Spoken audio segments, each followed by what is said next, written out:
I've been at uni since 2017. I have extensive experience in clubs and societies and in USU programs in general. What I've found over the past 5 years, lack of transparency, a lack of consultation, improper funding for programs, clubs and societies, a lack of promotion for events like Enviro Week, Rad Sex and Consent Week, inaction in terms of addressing like campus issues that do affect clubs and societies, for example like xenophobia, ableism, sexual assault on campus and racism. I've seen ways that the USU could improve, specifically with a progressive left-wing person. I feel ready to get up on board and start fixing some things. No. So I'm running under Switch. I'm also in grassroots. In 2019, I did 1 day of campaigning for Nick Forbutt.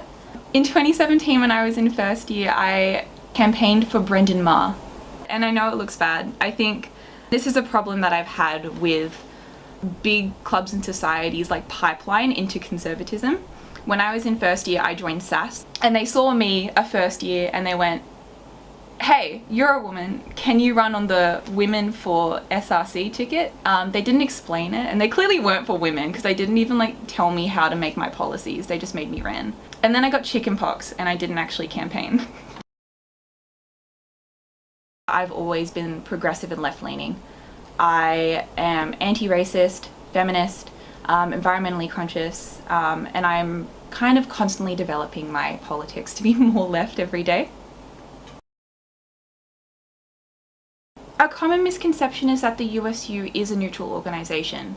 That's just not the case. Politics are tied up into the USU whether we like it or not. The left have a responsibility to respond to that and to actually like take the USU and use it in a way that actually like betters like life for students and protects its staff. Well, I would love to see the USU support 13-week semesters, speak out about climate crisis beyond like superficial sustainability measures. The USU does need to weigh in on these issues. I think it's irresponsible for them not to, given that they do represent the students. Principally and morally, we have a duty as the left to oppose any sort of like conservatism where it pops up on campus. And it's not preventing people from doing activism as well. Like everybody in Switch are out doing protests. Like we're still there and like we're at the rallies. Because the USU gets so much money, like over double the SRC, I think that instead of going, we need to boycott the USU, we recognize that we need a stronger left voice on the board in order to make actual change. Prudence. It has to be someone left.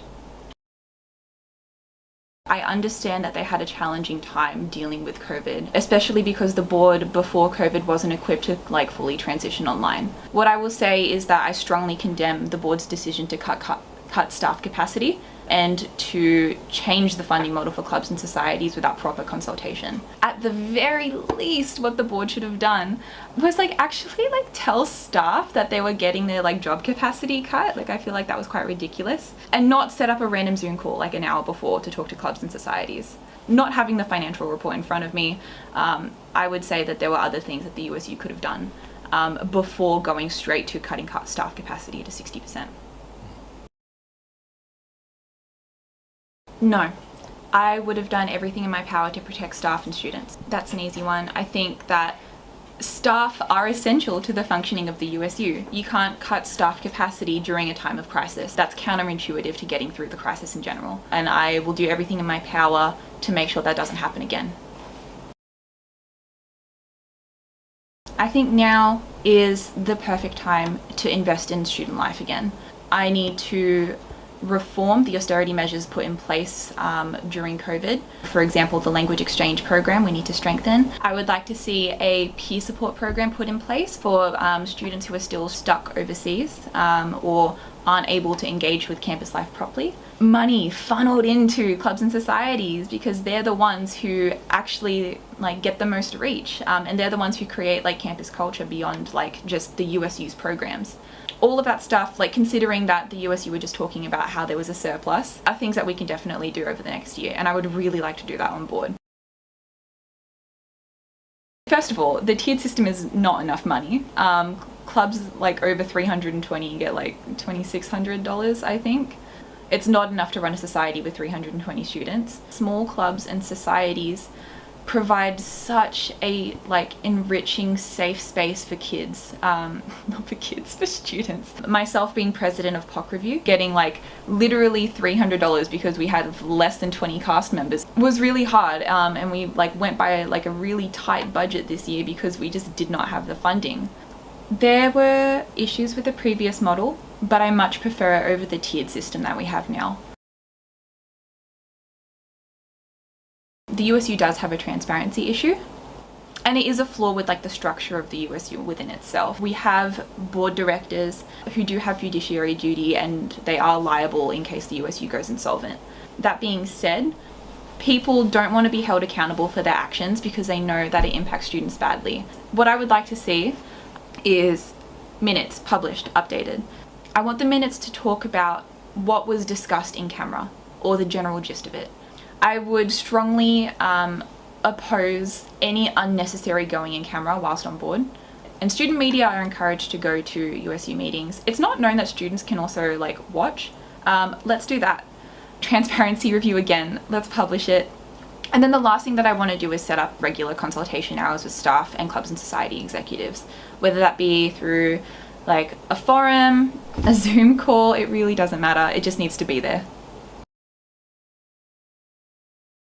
I would speak out on issues that are like dire and concerning. But I'm bound by fiduciary duty.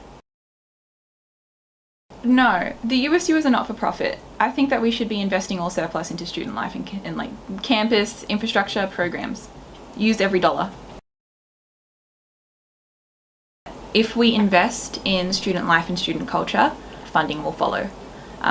If we get a larger reach of students in the wake of COVID, we're going to get more access signups, and I don't think that we should downplay the role that access memberships have in generating income for the USU. There are programs that I don't think serve like the interests of the students as well as I think that they should. Something like Pop Fest runs at a deficit every year. It doesn't get a lot of reach or engagement, and whilst it's fun, it seems like more of a marketing ploy or like promotional material for the USU. And so stuff like that I would probably revise like if I had to crunch the numbers. Yeah, I do criticize the need for 3 DSPs.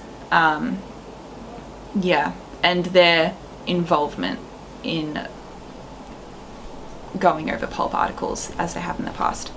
PULP would really benefit from filling their senior editor role. Putting someone in that position would reduce the need for DSPs to go to comb through every PULP article, and it would also not only like help PULP like copy edit their articles, strengthen their arguments, just like check them before they're published, but it would also help with that like board director intervention, censorship stuff. I got a lot of like first and second year reach, which I really enjoyed. I didn't see any hacks, which is great. We also got like student DJs. I think student DJs get it. The drinks were fairly affordable as well, and I would want to keep that there as well.